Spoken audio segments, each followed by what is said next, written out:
ke King MU dulu kali ya, lawan Spurs.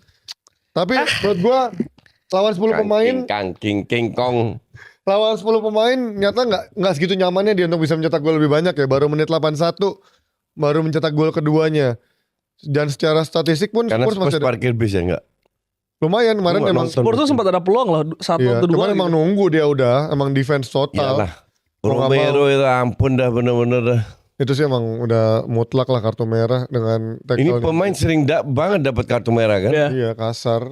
Kasar bener. Tapi ya gue udah bilang dari sebelum pertandingan, gue bilang emang terlepas dari bukan karena MU lagi menang terus, tapi Spursnya juga lagi jelek. Even dia baru nahan City, tapi skuadnya dia tuh kasihan, 10 pemain lo cedera. Bek kanannya bukan Iya. bukan bek kanan. Udah gitu kemarin Romero nggak ada, Palhinha suruh jadi bek. Dragusin masuk juga, Dragusin. Dragusin hancur itu pemain. Iya, Dragusin juga nggak konsisten. Dan biasanya tuh Spurs kan punya pemain yang ngegendong satu musim ya. Iya. Dari zaman Bale, zaman Kane, terakhir Iya, Son, Son. Zaman Modric. zaman Modric Modric. yang barengan sama Bell itu. Ya di musim ini kan bener-bener nggak ada pemain bintang yang bisa ngegendong Spurs, apalagi Ada Xavi Richarlison. Simon. Richarlison. Pemain 70 juta. Richarlison pemain termahal Liga Inggris. aduh, gimana? mukanya kasihan Lu gitu. gendong dong. Ya benar. Harga lu 70 juta lu harus gendong. Parah. Gue sampai sekarang gak habis pikir kok bisa beli Xavi Simon 70 juta itu. Gila. Sebenarnya ada di awal musim tuh kan si siapa bang? Richarlison. Flank kanannya Oh, Muhammad Kudus. Muhammad Kudus itu kan sempat bagus kan. Bagus. Terus Richarlison juga sempat dapat form lah. Iya, cuman Cuman nggak ya- jelas dia striker nanggung sih memang semuanya pemainnya menurut gua dia. Iya. Iya. Tapi memang musim lalu menurut gua paling bagus itu ketika masih punya James Madison. Nah, ketika Madison gak ada kan tahun lalu berantakan. Nah, tahun ini dia dari awal udah dia divonis cedera semusim, ya udah kelar. Lihat aja Odobert lah, siapa Matistel lah. Kacau sih memang. Even mungkin yang bisa masih gua apresiasi ya Gallagher. gelandang-gelandangnya lumayan bagus sih sebenarnya. Gallagher. Palingnya itu lumayan loh. Palingnya bagus, paling bagus, Bagus. itu palingnya. Bagus itu. Pemain Spurs paling bagus itu Palhinha. Iya, paling. Betul. Sama Van de Ven. Ya, Van de Ven juga paling bagus sih. Konsisten Van de Ven. Van de Ven. Sementara MU bener-bener gak berubah dari skema 3 pertandingan terakhir. Pergantiannya juga sama. Pergantiannya juga sama. Kunya diganti Sesko. Itu udah kelihatan katrok. Pembumunya ya bang nggak punya squad coach. Lo mau pakai siapa lagi di cadangan? Masa nggak punya? Kan sih itu Itu Ugarte. bisa 5 pemain masuk. Iya, cuman itu Tyler Fletcher udah masuk. Tyler Fletcher kan lo pasti juga nggak tahu siapa. Sesko depan gawang nyundulnya ke kiper. Striker macam apa begitu? Striker 70 juta. Iya, itu orang bilang Sesko tuh bang, golinnya striker banget. Nah, kemarin sendulannya striker banget gak tuh kayak gitu ke arah kiper. Malah kemarin ya lagi-lagi sih gue bilang kemarin Bruno main bagus, Memo bagus.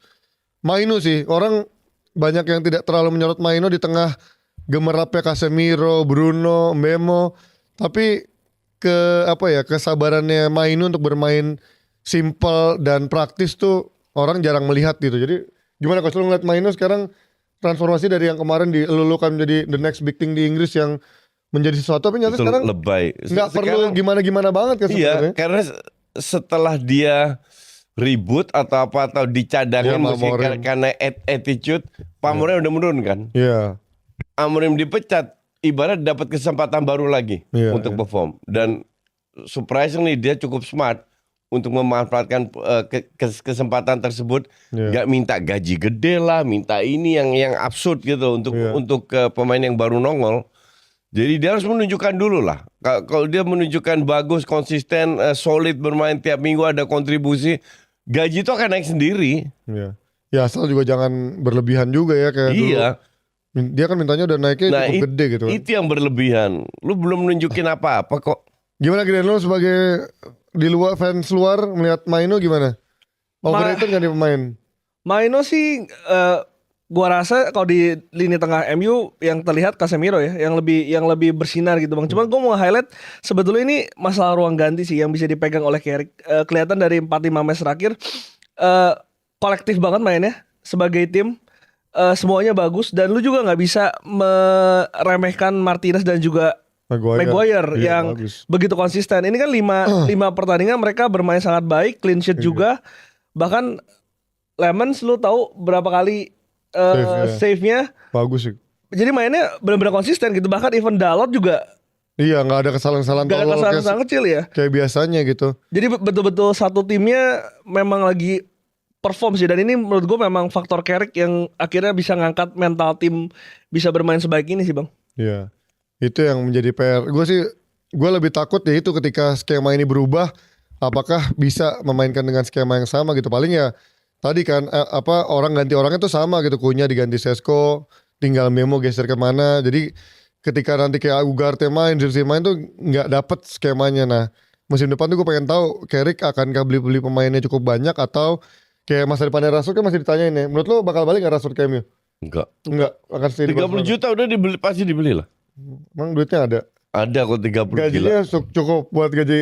Dia udah mau turunin dan dia sadar, dia happy di Barcelona. Ya dia happy sih. Dia bersedia untuk turunin gaji dan Barcelona banyak menangnya, ngerti nggak? Iya, iya. Bisa dapat trofi. MU kan belum tentu dapat trofi. Ya itu dia dari bahasan MU yang masih perkasa 4 pertandingan. Jadi Frank Gillett, si Kribo sabar 1 pertandingan lagi lawan West Ham. Percayalah. Kalah. Tapi kalau sampai dia Kalau sampai kalah lawan biasa mah Kalah. ngakak Emang asli. si Kribo emang apes banget ya kalau sampai Bisa nggak usah jadi. kalah. Seri aja berarti kan dia Iya. batal cukur rambut kan. Tapi kalau nggak menang lawan West Ham, gue ngakak bener. Kacau sih. Ini bego banget kalau sampai West Ham. By the way,